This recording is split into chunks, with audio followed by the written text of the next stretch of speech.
Okay, in this lesson we're going to take a look at a different part of measuring.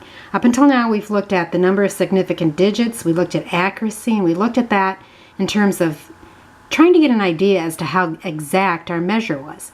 So now we're going to be looking at a different component. We're going to be looking at precision.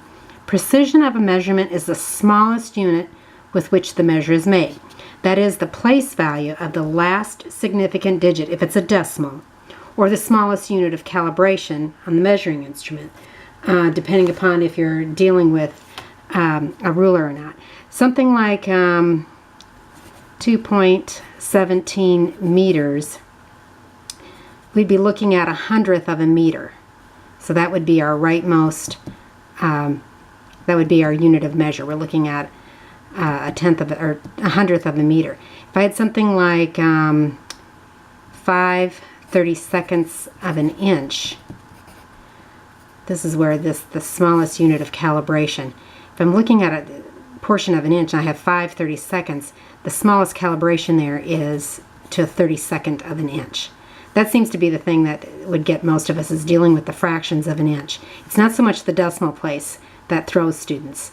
It's the calibration. So what we're going to do is we're going to practice a couple of these.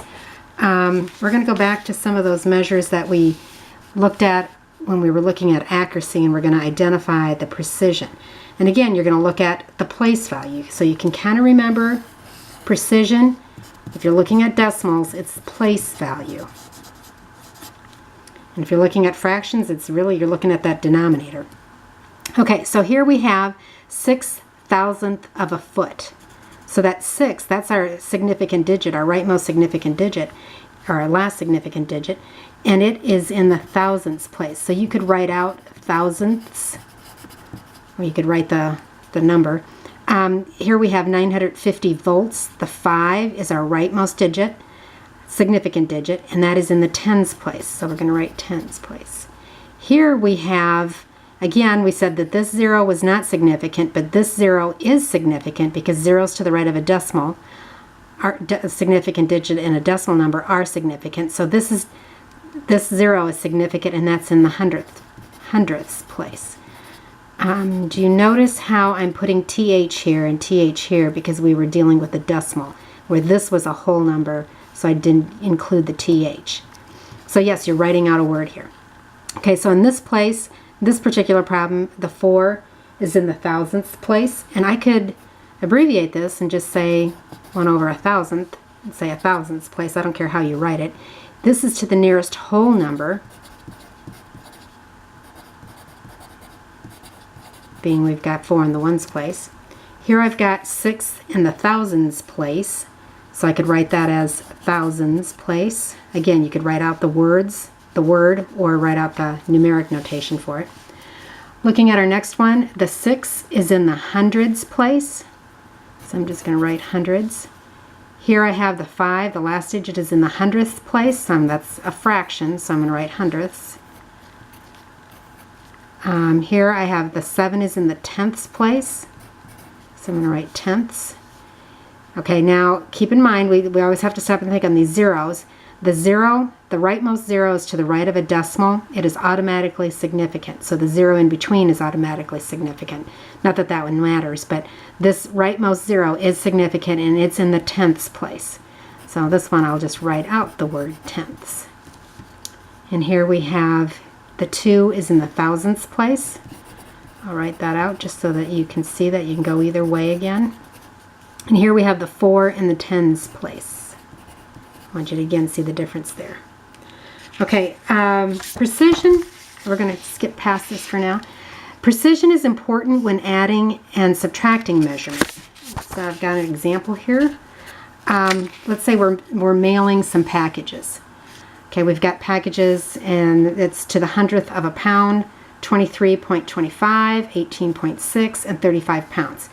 Okay, of course you're going to line up the decimals, and you're going to add, and you're going to place the decimal in your answer, and you arrive at 76 and 85 hundredths pounds.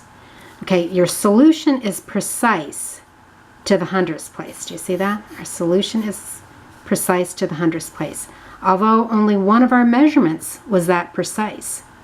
So when you look at this 76 and 85 hundredths of a pound, you think that's a really exact measure, but it's really not, because this was rounded off at the whole number. This was rounded off at tenths. This is the only one that was actually rounded off at hundredths place. So we can't be sure that our final measure is that exact. That's basically what you're getting at. So in a nutshell, this is what we got going on. To be consistent when adding or subtracting measures of different precision, and again, this only applies to adding and subtracting, the sum or difference can be no more precise, in other words, the outcome, can be no more precise than the least precise measurement. So the one with the leftmost last digit. You know, like, this is getting crazy, isn't it? So we'll do a couple examples. So we needed to round this 76 and 85 hundredths to 77 pounds, since our least precise measure in our problem was 35 pounds, and that was only to a whole number. So we had to round this to a whole number, our answer to a whole number. So what I'm going to encourage you to do on each of these problems as you're working through them is I want you to put an arrow beside at the place that you need to round to. So I'm looking at my problem. I've got 8 4/10 ton plus 9 36 hundredths tons. Okay, so this one's precise to the hundredths. This one's precise to the tenths. This is the least precise measure. So I'm going to have to round my answer to the tenths place. So and you'd probably have your calculator out, when I punch this into the calculator, I get 17 76 hundredths tons. But again, now I'm going to be actually going to the place value that's indicated by this measure step right here.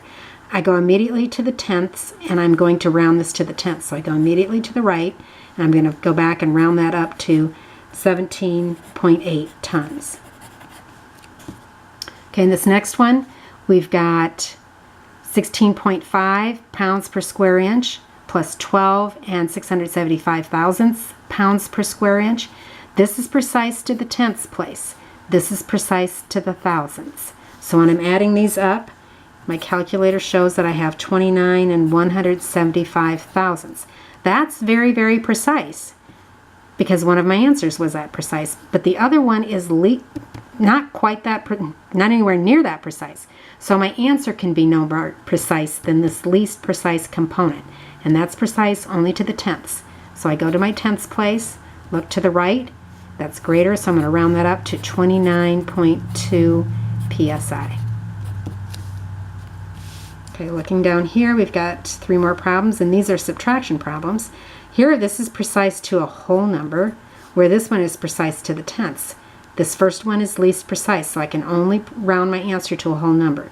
So when I carry out my subtraction in the calculator, I get 51.7 miles. But again, my answer can only be as that precise. So I go to my whole number, immediately to the right. That means I'm going to round up. So this rounds to 52 miles. And here we've got another subtraction. The first number is precise to the tenths. The second one is precise to a thousandths.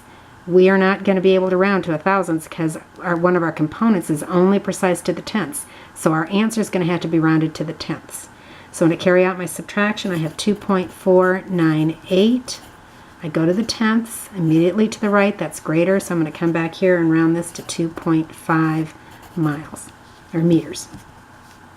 And here I have 12.372, 372 thousandths of a liter minus 2.5 liters.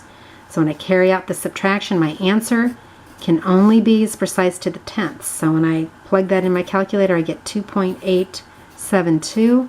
I go to the tenths and go immediately to the right, that's greater. So I'm going to come back, and this is going to have to round to 9.9 liters. So when you're working problems, you'll be given instructions that'll say round using the rules of accuracy or precision. So you have to look at your final answer and decide what rule you have to plug in.